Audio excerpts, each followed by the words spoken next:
नमस्कार, मैं हूं पवन त्यागी। देश के प्रधानमंत्री नरेंद्र मोदी ने देश को लाल किले से संबोधित करते हुए यह भरोसा दिलाया है कि अगले आने वाले 5 साल में यह देश एक विश्व कीर्तिमान को स्थापित करेगा। देश के प्रधानमंत्री नरेंद्र मोदी 77वें स्वतंत्रता दिवस पर बोल रहे थे और उन्होंने लाल किले की प्राचीर से बोलते हुए देश को अपनी सरकार के द्वारा पिछले 9 साल में किए गए जहां एक तरफ काम गिनवाए, उस काम गिनवाने का मकसद मुझे जो समझ में आया वो तो यही आया कि वो ये बताना चाह रहे हैं देश को कि जो देशवासियों ने सरकार इस समय चुनकर भेजी है वो पूरी ईमानदारी और निष्ठा से राष्ट्र सर्वोपरि की भावना से काम कर रही है। मोदी जी ने ऐतिहासिक भाषण में जहां एक तरफ पूरे देश के युवाओं को संबोधित किया, वहीं आपको बताएं कि मणिपुर की हिंसा को लेकर और महिलाओं के साथ जो अत्याचार हुआ उसको लेकर भी वहां उन्होंने संबोधित किया। उन्होंने कहा कि देखिए, जिस तरह से मणिपुर की हिंसा हुई और जो महिलाओं के साथ अत्याचार हुए ये बहुत ही दुखद है, लेकिन साथ ही साथ ये भी कहा उन्होंने कि इस समस्या का समाधान आपस में मिल बैठकर शीघ्र ही कर दिया जाएगा। जो विपक्षी पार्टियां और पूरा देश लगभग मणिपुर की बात को लेकर के ये चिंतित था कि देश के प्रधानमंत्री ने कुछ नहीं बोला। हालांकि इस मामले में देश की संसद के अंदर अविश्वास प्रस्ताव के दौरान मोदी जी पहले से ही कुछ जवाब दे चुके हैं। गृह मंत्री अमित शाह उस मणिपुर की हिंसा को लेकर विस्तृत रिपोर्ट प्रस्तुत कर चुके हैं, लेकिन लाल किले की प्राचीर से नरेंद्र मोदी द्वारा मणिपुर हिंसा को लेकर चिंता जताए जाना अपने आप में बता रहा है कि देश के प्रधानमंत्री इस दिशा में अब कुछ बड़ा करने वाले हैं।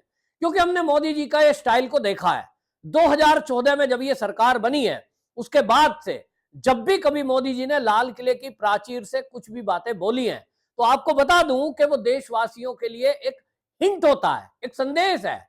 वो खाली भाषण नहीं है, उस भाषण के अंदर बहुत सारी चीजें छुपी होती हैं। और लाल किले का जो ये कार्यक्रम है, स्वतंत्रता दिवस कार्यक्रम चाहे गणतंत्र दिवस कार्यक्रम हो, दोनों कार्यक्रमों में ये जो सरकार है इस समय केंद्र में कुछ अलग करके दिखाती है। जैसे इस बार इस कार्यक्रम में आपको बताएं, उसको कहा गया देश का पहला गांव, कोई कहता है देश का आखिरी गांव, क्योंकि हमारे देश की अगर राजधानी से हम देखेंगे तो जो बॉर्डर के एरिया हैं, चाहे वो नॉर्थ ईस्ट में हो, फिर चाहे वो पंजाब में हो, फिर चाहे वो राजस्थान में हो, फिर चाहे वो केरल में हो, जो हमारी भारत की सीमा है उसके आखिरी छोर पर बसा हुआ कोई गांव है तो देखने की दृष्टि है, हम कहते हैं आखिरी गांव। लेकिन मोदी जी की दृष्टि देखिए, उन्होंने कहा हमारे देश का पहला गांव। ये बहुत बड़ी बात है, ये छोटी बात नहीं है। ये शब्दों का चयन बताता है कि मोदी जी किस तरह से विचार करते हैं। आप किसी को कहें आप सबसे आखिरी हैं और आप कहें नहीं नहीं आप तो नंबर 1 है, तो ये देखने का नजरिया है।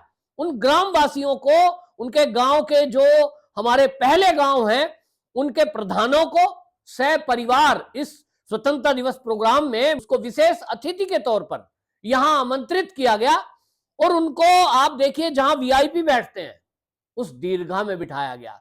उनको महसूस हुआ कि ये जो सरकारी कार्यक्रम होता था अभी तक कि सरकारी नुमाइंदे आ गए, बड़े बड़े अफसर आ गए, बड़े बड़े नेता आ गए, कोई गांव का प्रधान ये सोच सकता है कि उसको प्रधानमंत्री कार्यालय से एक निमंत्रण मिलेगा कि आप अपने परिवार समेत दिल्ली में आइए, ठहरिए। वो सरकारी मेहमान बने हुए हैं, सरकारी अतिथि हैं, वो पिछले 3 दिन से यहां आए हुए हैं।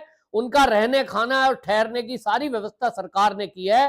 पीएमओ की तरफ से उनको निमंत्रण पत्र दिया गया कि आप अपने परिवार के सदस्यों का विवरण भेजिए ताकि हम पूरे परिवार का निमंत्रण पत्र भेज सकें।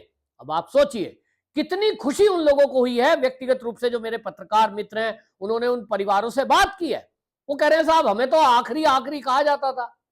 अब आप सोचिए, हम भी कभी गए हैं, मैं बद्रीनाथ की यात्रा पे गया हूं, वहां एक गांव है माना, अब वहां पहली बार सरकारी योजना पहुंची है।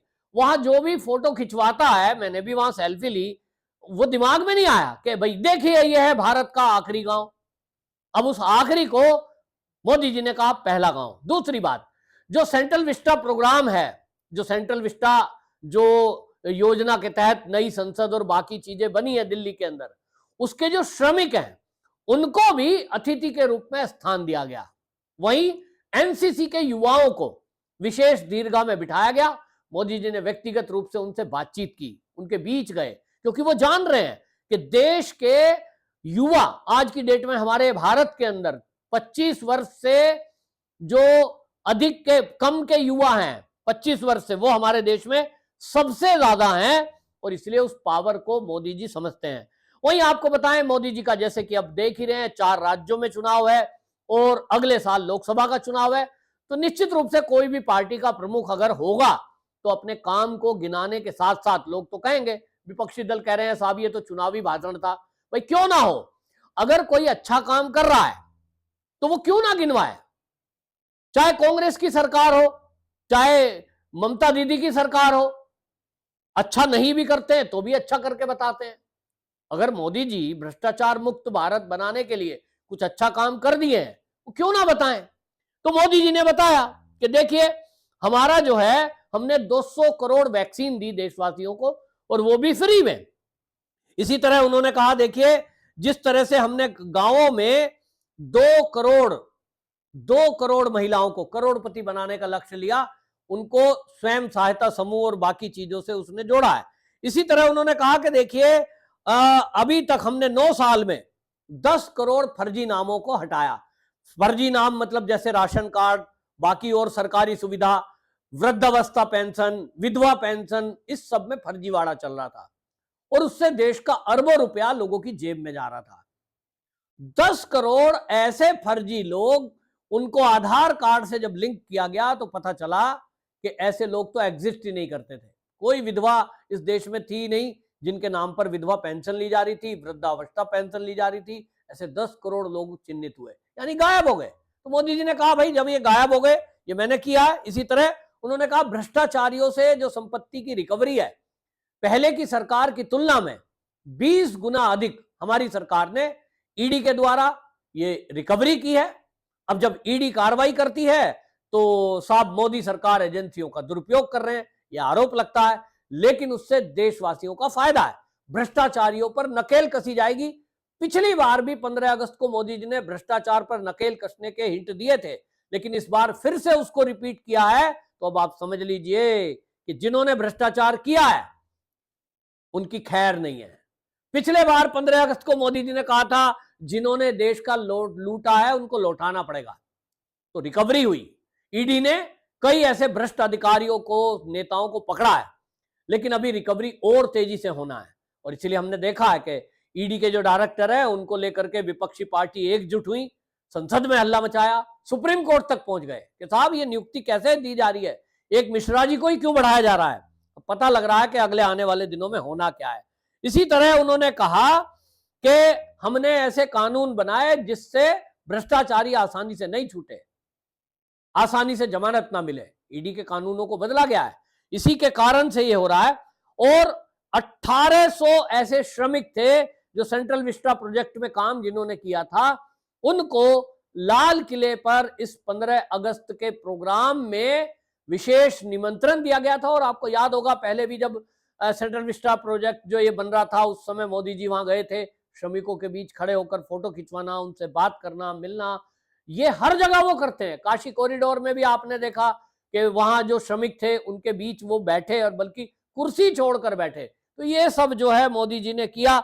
इसी तरह उन्होंने जो खास बात है, उन्होंने कहा देखिए हमारे देश में 1200 साल पहले कुछ आक्रमणकारी आए और उन्होंने इस देश पर हमला किया। एक राजा केवल ये सोचता रहा कि बाकी सब उसकी मदद क्यों करें, और उसके बाद उस छोटी सी घटना से कितनी बड़ी घटना हुई, उन्होंने याद दिलाया कि हमारा देश लगभग 1000 साल गुलाम रहा। और इसलिए उन्होंने याद दिलाया, जब मोदी जी 1200 साल पहले की उस घटना को याद दिला रहे थे कि आक्रमणकारी आए और उन्होंने एक राजा को परास्त किया, तो बाकी सब शांत थे। वो हिंट दे रहे थे कहीं ना कहीं, मैं समझ रहा हूं, नॉर्थ ईस्ट को लेकर के, कश्मीर को लेकर के, पंजाब को लेकर के, कि यदि हम ये सोच रहे हैं कि ये तो नॉर्थ ईस्ट की घटना है, मणिपुर में जो हो रहा है, कुकी और नागा है वो मैतेई के साथ झगड़ा कर रहे हैं साहब, वो तो एक प्रदेश में आरक्षण का मुद्दा है जी।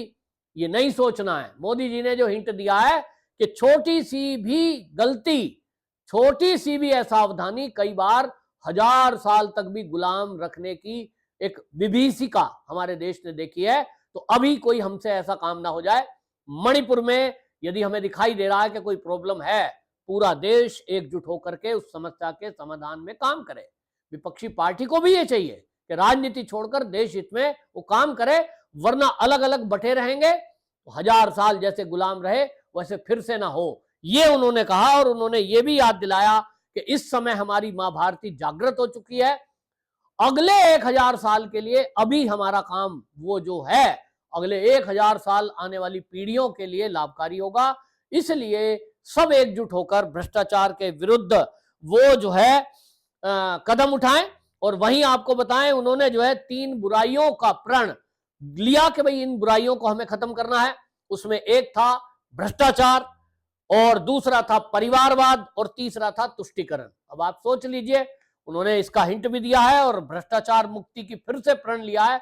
तो ये सभी अधिकारियों के लिए भी और सब नेताओं के लिए और देशवासियों के लिए अब ये खुशी की बात है कि अगला आने वाला साल जो है, अब 15 अगस्त हो गया है, इसके बाद आप देखेंगे ताबड़तोड़ कार्रवाइयां फिर से की जाएंगी, जैसा कि पिछले बीते साल में हुई है। ये हिंट बता रहा है।